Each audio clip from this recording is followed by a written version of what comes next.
que I est égal à 80,812 moins, maintenant c'est moins, d'accord? 38,739 degrés. Voilà, en ampères.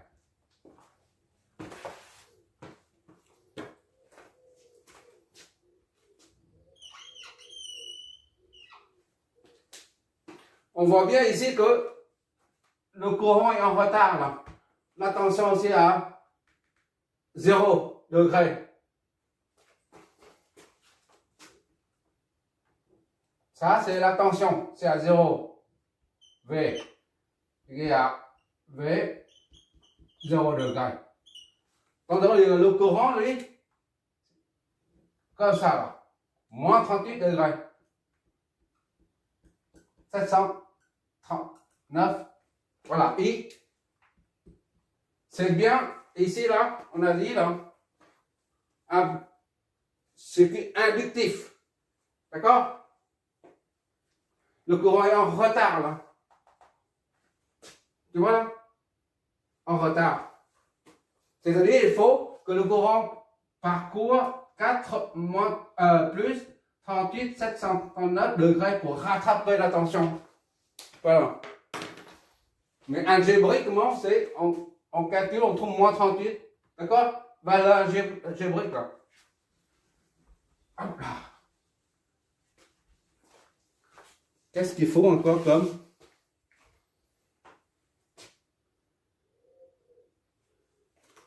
l'intensité du courant est fournie à l'installation. Donc l'installation absorbe ce courant. Et la tension maintenant efficace, c'est combien? La tension là. Il suffit de diviser ça par racine de 2. Là, c'est l'amplitude du signal tension qu'on a relevé, qui est estimé à ça. Donc, il suffit de prendre ça, diviser par racine de 2 pour voir l'installation est soumise à quelle tension? 206 divisé par racine de 2. Voilà. Ça, c'est l'amplitude, d'accord? Ça, c'est l'amplitude. Merci. La phase est nulle. Il n'y a pas de phase. Plus 0. Il n'y a pas de phase. Ça, c'est oméga, la pulsation en radians par seconde. Donc, voilà.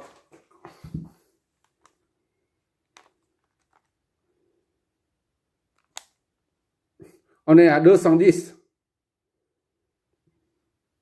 D'accord? 210 volts.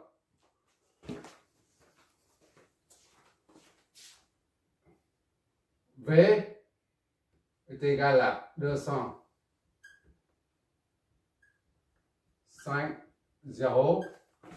Donc, V efficace.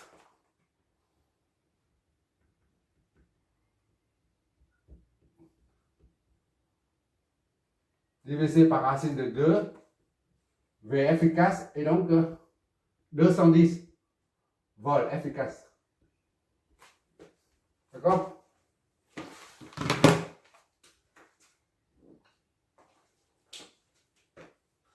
On a trouvé puissance active ou puissance moyenne. Puissance active, c'est 9 kW et quelques. Puissance réactive, c'est 7 kW, 7 kW, 7,5 kW. Puissance apparente, c'est déjà c'est une donnée. Puissance complexe, c'est, on a trouvé, c'est ça. Et maintenant, il faut en déduire l'impédance de l'ensemble du local technique. On ne connaît pas l'impédance, c'est-à-dire, est-ce que ça c'est une résistance, ça c'est une inductance, ou ça c'est un condensateur, on n'en sait rien. Maintenant, il faut trouver l'impédance totale de l'installation, d'accord? Il suffit on déduire à partir de tout ça, en fait. À partir de la puissance complexe. À partir de ça, on en déduit l'impédance totale du circuit ainsi que sa phase. Bon, on parle de cette formule-là, D'accord? C'est celle-là. Impédance.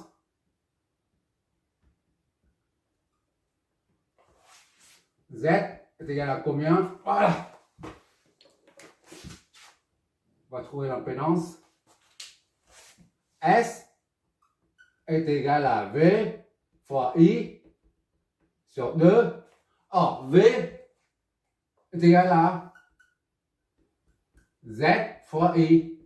D'accord? Donc, S est égal à...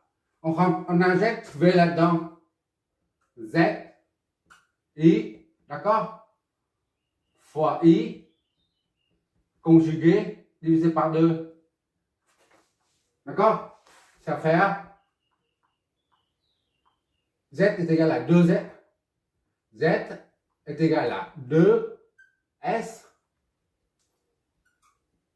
D'accord? 2S divisé par le produit des deux là. I fois I. Conjugué. C'est-à-dire 2 fois S c'est combien? C'est ça.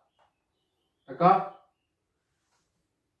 2 fois 1200, 12 000 plutôt, 38, 7, 3, 9, 4, ou 9, c'est bon. Hein. 2 fois ça, divisé par I et son conjugué. I, c'est ça. Normalement, on prend le module hein, au carré. Tu te rappelles, Z est égal à A plus JB. Et Z conjugué est égal à A moins JB. Z et fois Z conjugué, ça donne A au carré plus B au carré. D'accord? Donc, est égal à le module, tout simplement. C'est-à-dire le module de ça au carré. Enfin, je vais détailler. Hein. On va pas se servir de ça. Je vais détailler. Et c'est 80,812 moins 38, 739. C'est comme s'il y a un 3, un 4. Hein. On laisse ça comme ça. Fois I conjugué, il est où lui? I conjugué, c'est là. 8, 812, 90, 38,739. Voilà. Donc Z est égal donc à la calculatrice.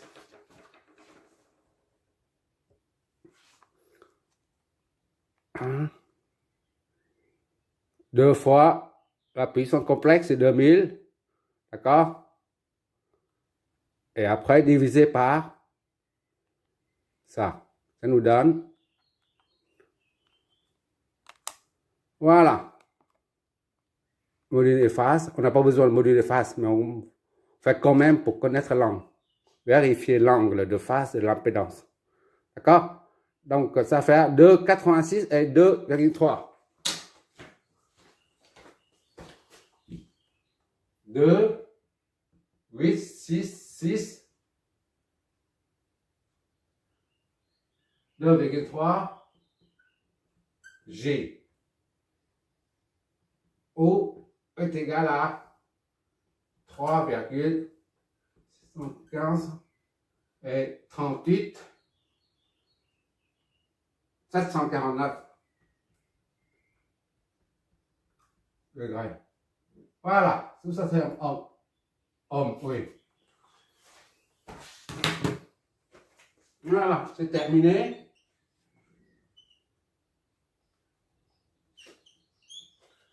Là, c'est l'installation, là. Tu vois là, ici, là. 38, 739, hein, 749, c'est à peu près la même chose, d'accord? Des erreurs de calcul, des petites erreurs. Sinon, tu retrouves l'angle. L'angle de l'impédance génère, ça c'est l'angle positif, d'accord? Ça signifie que le circuit est inductif, d'accord? l'angle de phase est positif, ça implique un circuit inductif. Et un circuit inductif signifie comme s'il y a une bobine inductance dedans, qui génère un déphasage entre la tension et le courant. D'accord? C'est la nature du circuit, de l'installation qui génère un déphasage entre la tension et le courant appelé par l'installation. D'accord? Et le déphasage correspond à ça. Entre phi, ça c'est phi somme, d'accord? Phi somme, c'est-à-dire phi somme égale phi V moins phi I est égal à 38,749 degrés. 7 degrés. La tension et le courant est déphasé de ça, voilà. On en a fait tout à l'heure. La tension c'est 0. V c'est à 0. D'accord? Donc les gars, I c'est moins 38. I ici, moins 38. On a déjà fait ça tout à l'heure. Moins 38,7. Allez.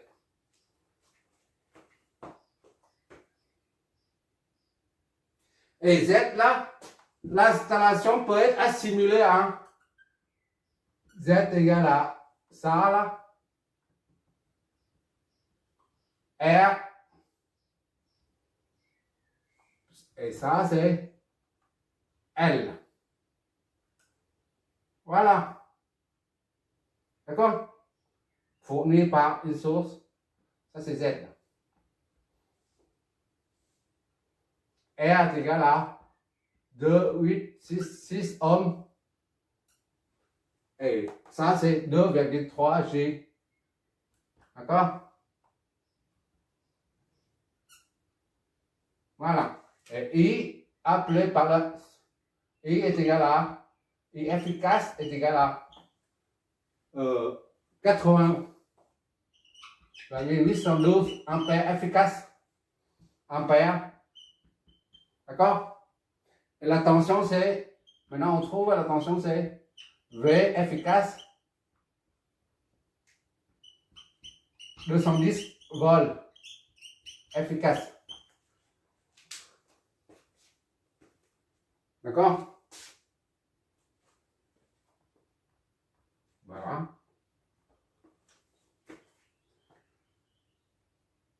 Ça c'est le cas on trouve très souvent, parce qu'on ne vient pas dans un atelier ou dans une usine pour mesurer les résistances ou mesurer les impédances.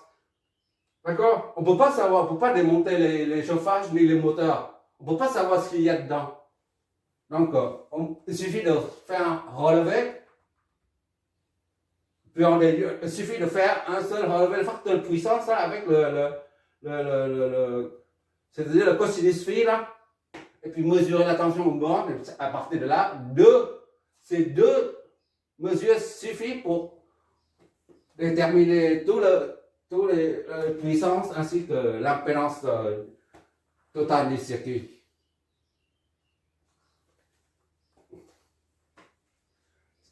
C'est l'inductance qui génère le déphasage de 38 degrés. C'est-à-dire qui crée un facteur de puissance de 0,78. D'accord? Voilà. On fait arc cosinus de ça pour connaître le déphasage. Arc cosinus de 0,78 du facteur de puissance. On fait un arc cosinus de facteur de puissance parce que facteur de puissance c'est cosinus. Au lieu de dire cosinus phi, on dit facteur de puissance. D'accord? On aurait dû mettre ici cosinus phi. D'accord? C'est un monophasé, hein. Ça n'est valable qu'en monophasé. On a déjà dit la dernière fois pendant le 4e exercice, en triphasé, ça change du tout à tout. D'accord? On va faire un autre, du même genre. On ne peut pas mesurer les résistances, c'est impossible. On ne peut pas démonter les appareils, tout ça, pour connaître, pour calculer la courant I appelé par appelé par l'installation. On ne peut pas calculer ça en regardant chaque appareil, combien ça mesure comme homme, combien homme ça fait, combien Henri ça fait. Non, ça ne se fait pas. C'est juste, on en déduit par calcul, en relevant en faisant deux mesures, facteur puissance et la tension.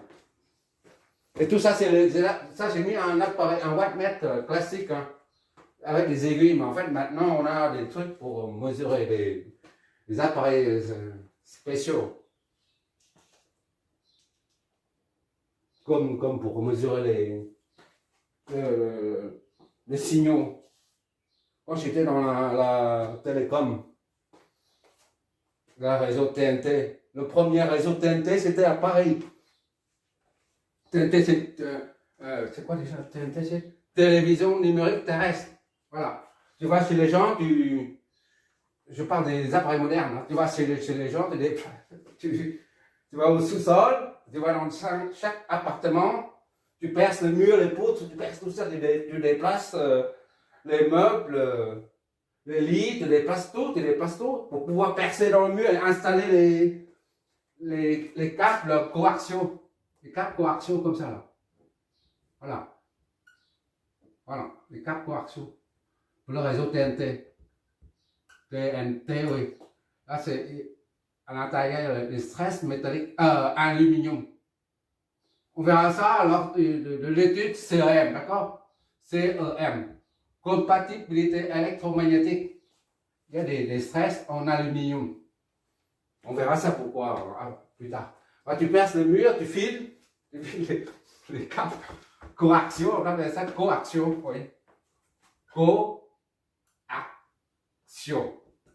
Coaxial, tu vois. Voilà.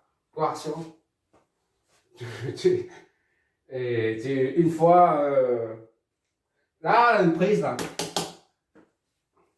Et si les signaux sont trop faibles, et ben tu mets les amplificateurs, et tu vas dans les colonnes, vite, donc tout ça, tu vas dans les colonnes, et on file les câbles, toujours les câbles antennes qu'on voit là, en fait. Et après, tu paramètres les Canal Plus ou peu importe, les bouquets à l'époque, ça s'appelle les bouquets. En fait, la carte, tu mets dans le terminal, tu paramètres, et tu fais le réglage pour que ça capte toutes les chaînes diffusées en France. Et bien sûr, quand tu mets dans la carte, comme la carte bleue, tu paramètres et tu n'arrives pas à avoir le signal. Tu as une petite boîte comme ça, là, comme le. Ça fait comme ça à peu près. Une boîte comme ça, à peu près. Voilà. Une boîte de couleur jaune. Le jaune, dessus, ça s'appelle un spectromètre. Spectromètre. Un qui monte tout en haut de l'immeuble, et l'autre qui descend jusqu'au sous-sol. Et un qui tient le parabole, la parabole pour orienter, pour capter les signaux, et l'autre en bas, il regarde le spectre comme ça. Là. Voilà, le spectre. Si le satellite nous envoie, c'est 0,5, je me rappelle plus à l'époque, 0,5 watts par mètre carré. Oui, c'est ça, je crois. 0,5 watts par mètre carré. Oui, le satellite à l'époque, même maintenant, 0,5 watts. Pas plus, parce que sinon on sera tous grillés. Tu laisses dans la cave, tu vérifies les signaux, et tu installes les amplificateurs. On va étudier les amplificateurs, par exemple comme les antennes sur les caravanes. Voilà, les caravanes là, qui captent les signaux partout. Là. Enfin bref, c'est une petite histoire personnelle. Voilà. On fait un autre exemple concernant ça, c'est pour dire on n'utilise pas ce genre d'appareil. Hein. C'est des appareils modernes, électroniques, qui donnent même les courants harmoniques, tout ça. D'accord? On fait un autre. Parce qu'il fait beau là, le soleil. Là. Merci d'avoir regardé. Tu regarderas le résultat des simulations.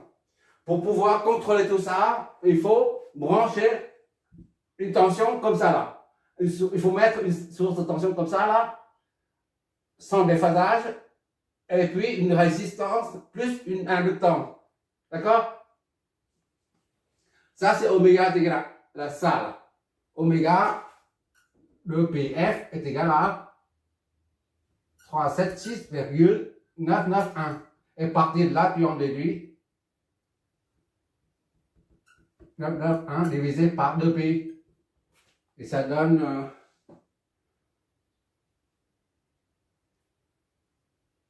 à peu près 60, allez, 60, arrondi 60 Hz. Voilà la fréquence de le oméga est égal à ça. 3789. Bon, fréquence est égale à 60 Hz. Voilà. Et ça, il faut multiplier. On met ça directement. On met l'amplitude. Parce que là, sur le simulateur, on ne peut pas mettre les valeurs efficaces. Et ça nous donnera un wattmètre. On va mettre le wattmètre là, ici, là. Peu importe. Et ça nous donne les puissances actives, réactives, ainsi que le cosinus phi. D'accord? Merci d'avoir regardé. On va faire un deuxième. Oui, la dernière chose, j'ai oublié un truc. Oui. À propos de cette installation qu'on a étudiée, là, qu'on a analysé, on a constaté que l'angle de phase de l'installation est de 38, disons 39 degrés. D'accord? Et ce qui induit, ça vient du cosinus là. Cosinus phi qui est 0,78.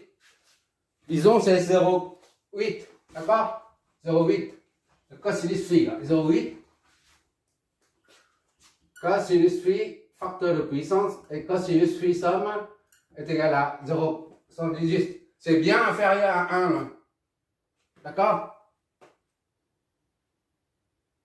Donc, cette installation va absorber la puissance réactive, comme on a indiqué ici. Donc, il faut, vu le facteur de puissance est inférieur à 1, bien inférieur à 1, disons 0,8, il faut installer pour que un condensateur à ce niveau-là. D'accord? Pour que l'EDF ne nous pénalise pas. Si on fait cette installation et on tire de la puissance réactive, et ben EDF voit ça, il nous signale comme quoi, voilà, il faut corriger ton facteur de puissance. Donc, parce que il faut se rapprocher de cosinus phi somme doit être égal à 1 ou après 1 ou à la limite 0,95 par exemple. Idéalement c'est 0,99. Voilà. Idéalement. On ne peut jamais arriver à pinpoint à 1. D'accord, à l'unité. Pour dire que tout ça, c'est pour dire que il faut installer un condensateur pour compenser la puissance réactive qui est mise en jeu là. D'accord? Et le prochain exercice, on va voir aussi si il faut installer un condensateur ou pas. D'accord? Compenser ou pas, une installation est à compenser ou à ne pas compenser. Tout dépend du facteur de puissance. D'accord? Tout dépend du cosinus phi qu'on entend très souvent. D'accord? J'insiste, on est en monophasé. D'accord? Voilà, c'est terminé. Merci d'avoir regardé.